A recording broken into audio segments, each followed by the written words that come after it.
Assalamu alaikum everyone. Welcome to the first lecture of fluid dynamics.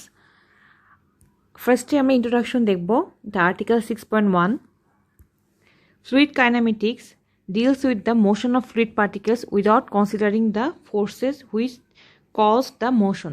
Last chapter আমরা fluid dynamics নিয়ে পড়াশোনা fluid kinematics নিয়ে পড়াশোনা করেছিলাম, যেটা কিনা যেই ফোর্সের কারণে ফ্লুইড মোশনটা ক্রিয়েট হচ্ছে সেই ফোর্সটাকে নিয়ে কনসিডারেশন করে না, কিন্তু ফ্লুইড ডায়নামিক্স সেই ফোর্সটা নিয়ে কনসিডারেশন করবে।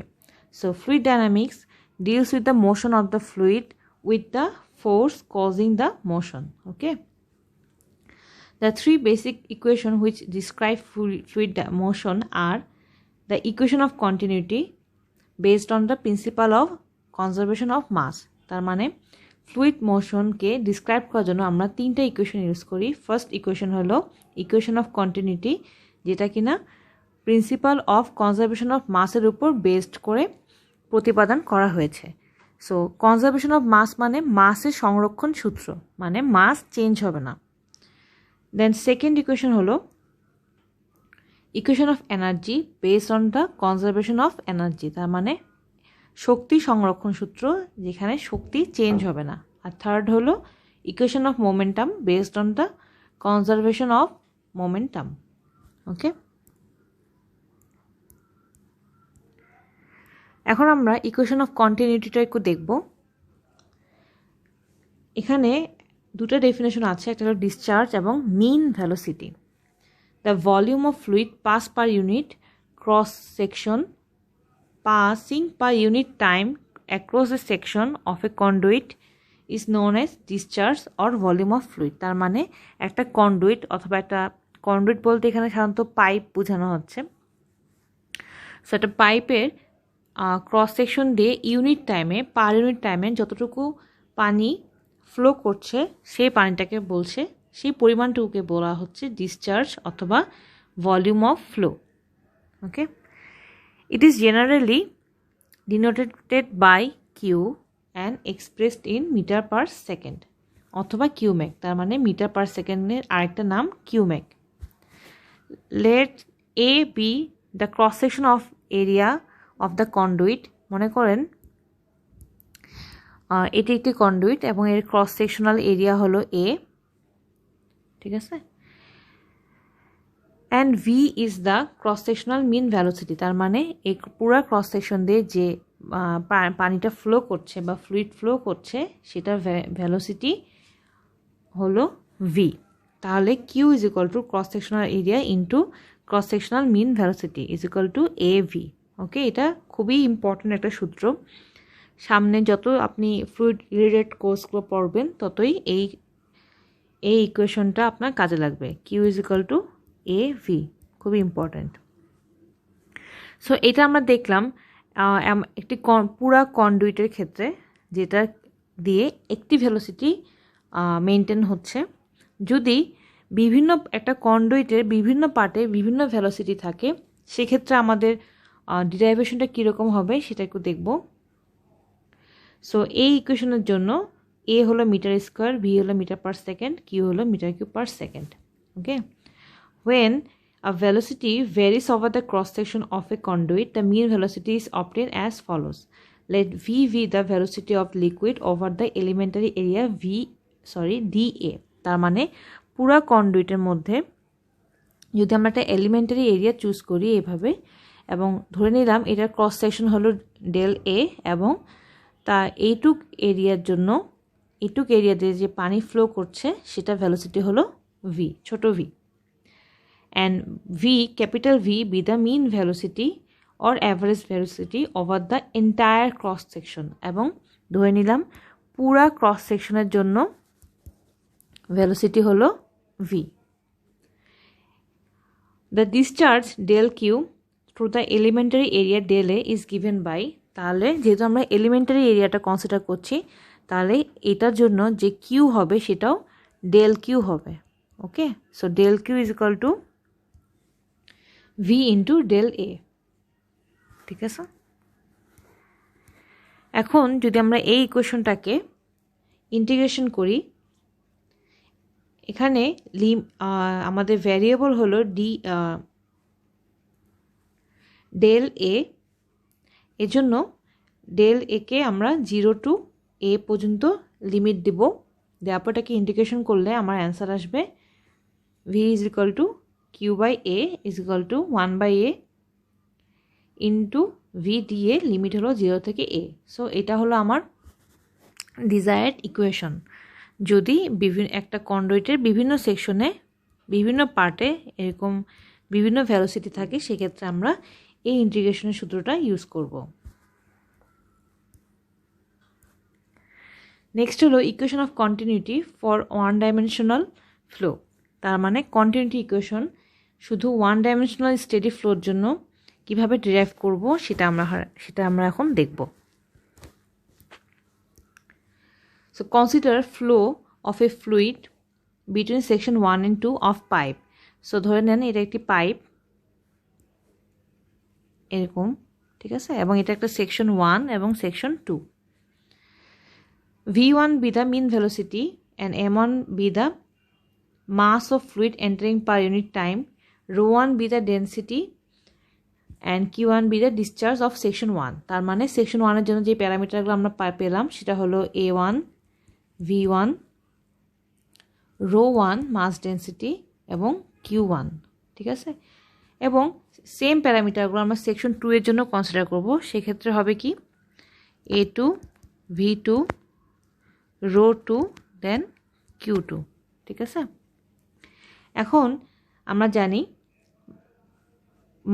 According to the principle of conservation of mass, তার মানে ভরের সংরক্ষণ সূত্র অনুসারে আমরা যদি কনসিডার করি তাহলে আমরা বলতে পারবো সেকশন 1 এবং সেকশন 2 এ মাস চেঞ্জ হবে না। তার মানে এখানে যে পরিমাণ পানি প্রবেশ করছে M1, এখানেও সেম পরিমাণ পানি বের হয়ে যাবে M2, তাহলে M1 equal to M2।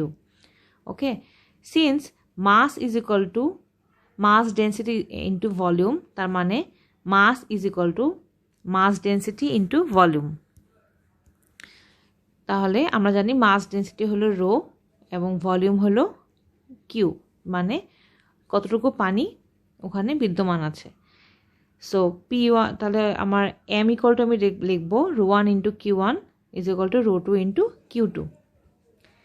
In general equation the continuity for one dimensional steady flow, it is the first and fundamental equation of flow, ঠিক আছে।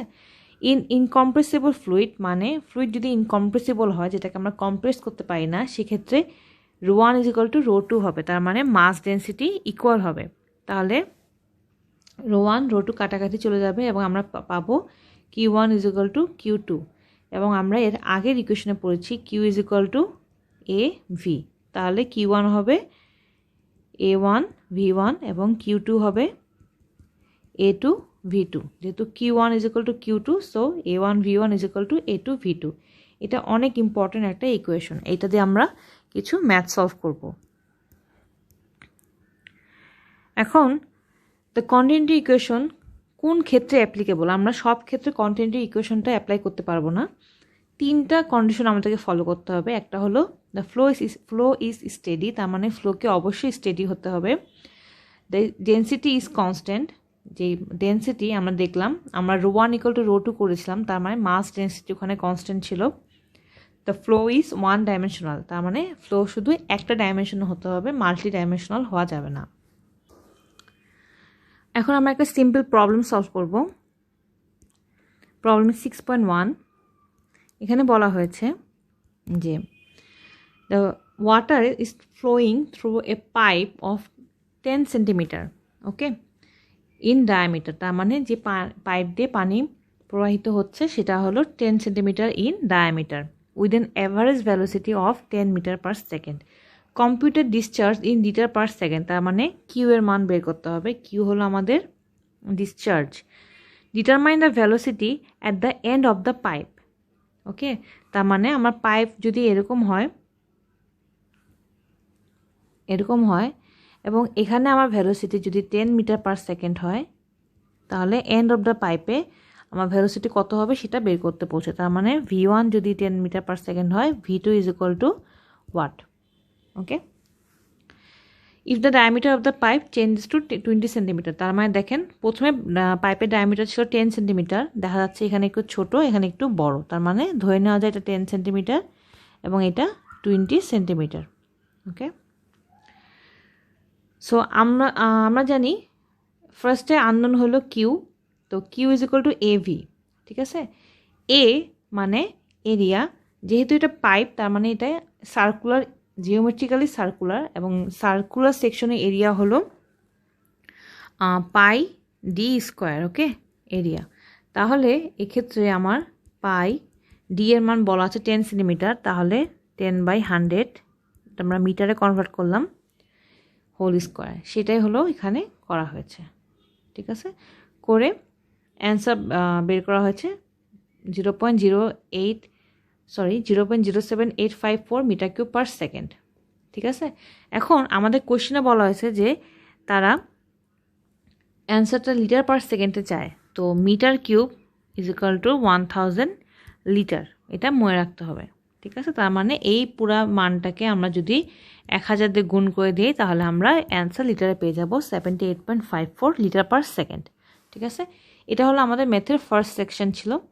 অ্যান্ড সেকেন্ড সেকশনে বলা হয়েছে ভি টুর মান কত, মানে at the end of the pipe velocity কত ছিল। তো আমরা কন্টিনিউটি ইকুয়েশন থেকে জানি a1 v1 is equal to a2 v2। Okay, so a1 এর মান আমরা জানি, এখান থেকে আমরা বের করতে পারবো, এবং a2 মান সেম সূত্র দিয়ে বের করা যাবে, শুধু ডায়ামিটারের জায়গায় হবে 20/100। v1 এর মান আমরা জানি দেওয়া আছে 10 মিটার পার সেকেন্ড, এবং v2 মান unknown. Okay, so a1 v1 is equal to a2 v2, আমার আননোন হলো v2, তাহলে a1 v1 divide by a2 is equal to, আমার a এর ভ্যালু ছিল pi into 10/100 whole square into v1 এর মান 10 মিটার পার সেকেন্ড, আর a2 এর value হবে pi into 20/100 into whole square, যেহেতু আমার এই ডায়ামিটারটা দেওয়া আছে 20। ঠিক আছে, এখান থেকে জাস্ট ক্যালকুলেটারের সব মানগুলো ইনপুট দিয়ে আমরা v2 মান পেয়ে যাব 2.5 মিটার পার সেকেন্ড। সো ম্যাথটা অনেক ইজি ছিল, আশা করি বুঝতে পেরেছেন। দেন নেক্সট আর্টিকেল হলো equation of continuity for one dimensional unsteady flow. এতক্ষণ আমরা যে থিওরিটা দেখলাম সেটা ছিল স্টেডি ফ্লোর জন্য, আর আমরা আনস্টেডি ফ্লোর জন্য দেখব। ডিরাইভেশন যদি না গিয়ে আমরা যদি ফাইনালি অ্যান্সারটা দেখি, দেখব আনস্টেডি ফ্লোয়ের জন্য আমাদের সূত্র same as like the steady condition, তার মানে a1 v1 is equal to a2 v2। ঠিক আছে, তা মনে রাখতে হবে কন্টিনিউটি ইকুয়েশনের জন্য স্টেডি এবং আনস্টেডি দুই কন্ডিশনেই ইকুয়েশন সেম, যদি কিনা ফ্লোটা ওয়ান ডাইমেনশনাল হয়। ঠিক আছে, যদি আবার 3 ডাইমেনশনাল হয় আনস্টেডি ফ্লোর ক্ষেত্রে, তখন সূত্রটা একটু চেঞ্জ হয়ে যাবে, আমরা ফাইনালি তখন এই ধরনের একটা সূত্র পাবো। ঠিক আছে, আমি ডিটেলসে যাচ্ছি না, যদি দরকার হয় আমরা এই সূত্রগুলো রিভিউ করে ম্যাথ সলভ করব। ওকে, সো আজকের এতটুকুই, সবাই ভালো থাকবেন, আল্লাহ হাফেজ।